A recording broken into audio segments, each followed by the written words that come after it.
So a U.S. representative just gave back their APAC money. It's Representative Seth Bolton out of Massachusetts. If you want to see this real quick, I'll pop this up. We'll do your own screenshotting. Anyways, he is running for senator next year, and I'm sure this has something to do with that.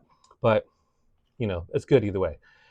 He he, if you see in the statement, it's not about like, hey, you guys have been horrible spreading violence and your government sucks your entire existence. It's more about Netanyahu's to blame, and I can't support you if you support Netanyahu. So, which those of us who pay attention, we know Netanyahu's a part of the problem, a big part, but he's not the only part of this problem. It's existed for 7+ decades, so since 1948, even before then. But anyways, so it's good. Hopefully, more representatives follow in his footsteps. Also he was a military Marine officer. We don't get a lot of veterans that are, critical of Israel. There's a handful of us, it seems like. You probably recognize most of them because there's not many of us. But this is good. It's good to have that. And I hope more go that way because the reality is they have like a 90-some% success rate supporting candidates.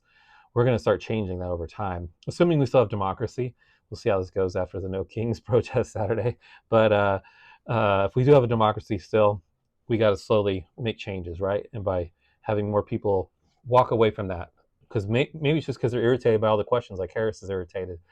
If she walked away from APAC, she'd probably get a lot less heat. But so yeah, even if you irritate them so they don't want to get that money, even if they love that group, maybe they'll just back away from it because they're like, this is not worth getting questioned and pestered every single moment I'm in public. So anyways, so yeah, good start. Hopefully we get more of that, and hopefully more of you who win elections that are not going to take money from them. Still a problem. Representative Grijalva, who's been making the news lately, that's the one elected in southern Arizona who would be the vote for the files being released that Mike Johnson won't, put her in office.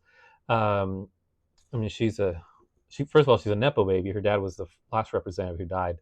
She is the most experienced of the people who ran, uh, but she's been featured in their Hispanic APAC commercials before. So we still have a problem, but it's one of those things that's going to take a while to undo because they got a big head start from us, and so it's going to take a lot of time and effort to undo the damage. But no matter what they do with our social media, the majority of us already know what they are, what they represent, and we'll continue to share that information as the younger generations are created.